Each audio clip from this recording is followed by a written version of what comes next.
Iyan, ka-curious, nakakagulat po na balita ang gumulantang sa Amerika at sa buong mundo. Isang pahayag mula kay Pangulong Donald Trump ang nagpabago po sa usapan tungkol sa kasarian. This week, I will also end the government policy of trying to socially engineer race and gender into every aspect of public and private life.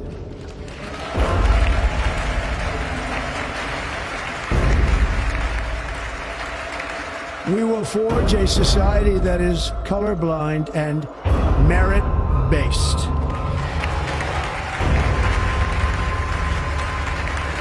As of today, it will henceforth be the official policy of the United States government that there are only two genders, male and female. Pero bakit tila parang lindol ang epekto nito? Ano po ang implikasyon ng kanyang sinasabi sa lipunan, sa kultura at sa pananampalataya? Tara at alamin po natin kung bakit ang simpleng deklarasyon na ito ay tila nagpaikot ng mundo.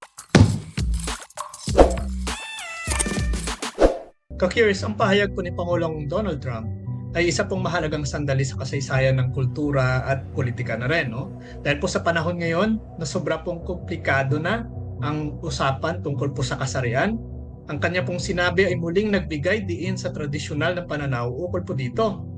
And of course, biblical na pananaw. Ang iba po dito tinatawag itong makaluma.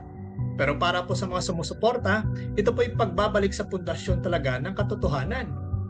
Pero bakit nga ba napakahalaga po nito? Una po dito, ang tinatawag po natin na kalinawan sa kultura din. Ang patakaran pong ito ay naglalayo na magbigay po ng malinaw na at konkretong pag-unawa tungkol po sa kasarian laban sa lumalalang kalituhan po sa usapang ito. Pangalawa po dito, of course, when it comes to legality, no? At pampublikong epekto nito.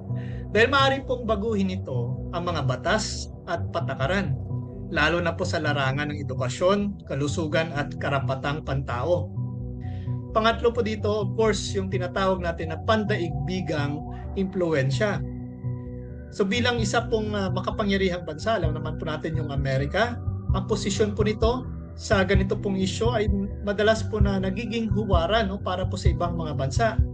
Kaya sa pagkakataong ito na nagbigay na po ng linaw ang ating Pangulong Donald Trump, nabigyan na po ng kasagutan ng isyong ito na dalawang kasarian lang, no? Male and female. So ang Biblia nga po ay nagbibigay ng gabay na umaayon po sa pahayag din ni Donald Trump. Narito po at isa-isahin po natin. Una po dito, sa paglikha pa lang po ng lalaki at babae, no? Kung babalikan po natin in Genesis chapter 1 verse 27, sinasabi po dito na kaya't nilikha ng Diyos ang tao ayon sa kanyang larawan. Lalaki at babae ang kanyang nilikha. So ito nga po ka-curious, ipinapakita po ng bersikulong ito na ang kasarian po ay bahagi po ng plano ng Diyos. So kung kaya hindi po ito dapat na baguhin. Pangalawa po dito, ang komplementaryong papel din ito. Dahil dito po, no, sinasabi dito, no, sa Genesis chapter 2 verse 24, sinasabi sa verse nito, dahil dito iiwan ng lalaki ang kanyang ama at ina at magsasama sila ng kanyang asawa at sila'y magiging isang laman. So ang papel po ng lalaki at babae ay magkaiba, ngunit nagtutulungan, pundasyon ng pamilya at sa lipunan na rin. Pangatlo po dito, ang pagkilala sa biological integrity. Dahil kung titingnan po natin, no, nagaya rin po ng sinasabi dito sa Psalms 139 verse 13, ikaw ang lumikha ng aking kaloob-looban. Hinubog mo ako sa sinapupunan ng aking ina. So ito nga po ka-curious, binibigyang diin ito ang intentionalidad ng Diyos sa paglikha ng bawat isa na may natatanging pagkakilanlan. So hindi po natin maaaring baguhin ito. Pangapat po dito, ang kaayusan, no, at ang otoridad. Dahil sinasabi nga po, no, ni San Pablo sa 1 Corinthians 11:3, ngunit nais kong malaman niyo na ang ulo ng bawat lalaki ay si Kristo. Ang ulo ng babae ay ang lalaki at ang ulo ni Kristo ay ang Diyos. So ang mga papel po ng kasarian ay sumasalamin po sa kaayusan ng Diyos na nagdudulot po ng pagkakaisa at layunin. And last po, ito rin po ay babala, no, laban sa kalituhan, no? Dahil alam naman po natin na rampant na po na binabago ng pananaw pagdating po sa kasarian. At ito nga po, no, nabigyan ng kalinawan dahil ito rin po ay naaayon sa sinasabi ng Biblia. Kagaya po ng paalala ni San Pablo in 1 Corinthians chapter 6 verse 9 to 10, huwag kayong padaya.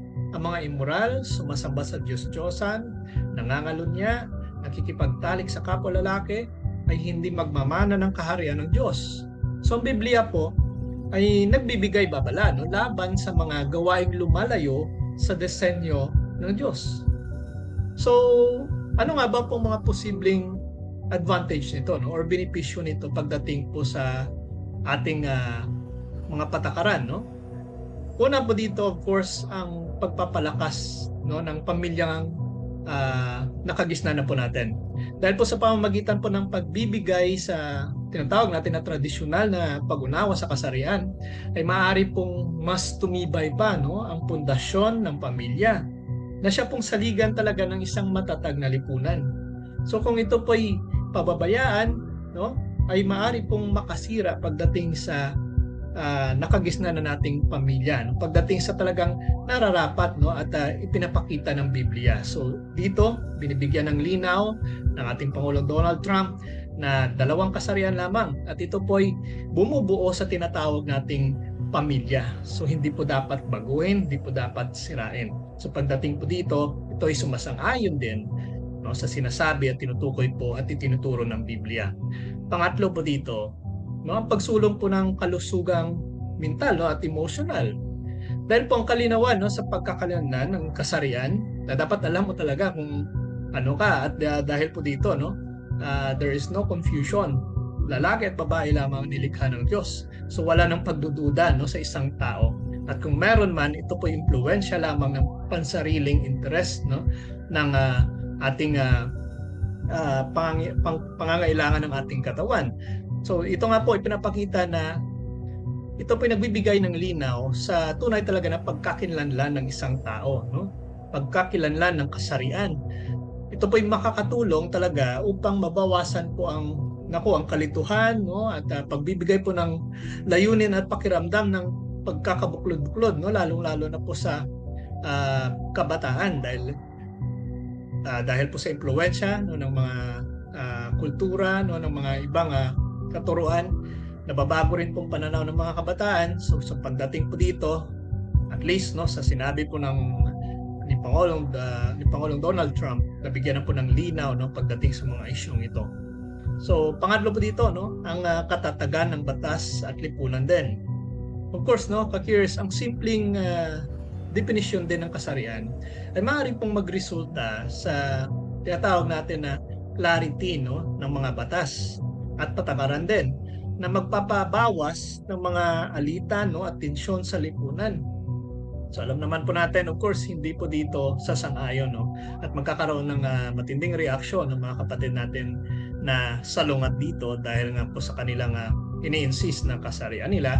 But then again, klaro, maliwanag, at tapos na, no, ang usapang ito. This is already a declaration that there is only male and female, no, when it comes to gender. So maliwanag po yan. So kung kaya sa mga usaping katulad po nito, pinapakita lamang po dito na mahalaga, no, na alam mo kung saan ka napapabilang at hindi po maaaring i-manipulate lamang yan ng isang tao. Okay? So hindi po yan mababago. At yan po ay nasang-ayon din, no, sa itinuturo ng Biblia. Kung kaya dapat rin natin na ibalik, no, kung ano talagang tunay na katuruan at ano talaga ang katotohanan. So this is already a good sign na maipakita po, no, ang katuruan talaga ng ating Panginoon at hindi po ang katuruan ng mga pansariling interest. Pang-apat po dito, ang sinasabi po natin na pandaigdigang pamumuno din, no, the leadership. Dahil po ang posisyon po ng Amerika, alam naman po natin, ay maaari pong magbigay din ng inspirasyon sa ibang mga bansa na muling pag-isipan din ang kanilang mga pananaw tungkol po sa mga isyong pangkasarian, no, at bumabalik po sa tradisyonal na importance po nito. So ito nga po, no, so dito nga sa Pilipinas, alam naman po natin na medyo nababago, natitwist na rin ang pananaw na patungkol po sa kasarian. So sana po sa deklarasyon na ito, sa inauguration na ito na nangyari, no, sa sinabi ni Pangulong Donald Trump, ay sana mabigyan rin po, no, ng lakas, no, at of course, no, ng tapang itong panggobyerno po natin na masabi rin na dalawang kasarian lamang ang nararapat. At yan naman po talaga, no, dahil yan po ang sinasabi ng Biblia at yan lamang po ang nilikha ng Diyos.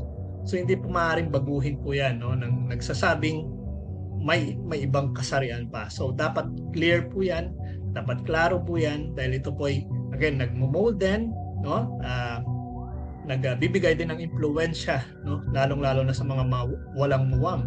So napakaganda po na may mga ganitong usapin at again, no, pinapangunahan ng may kapangyarihan, no, sa gobyerno upang again, of course, susunod na lamang po yung mga mamamayan. And panglima po dito, yung sinasabi natin, no, na pagkakahanay-hanay sa mga prinsipyong makadiyos.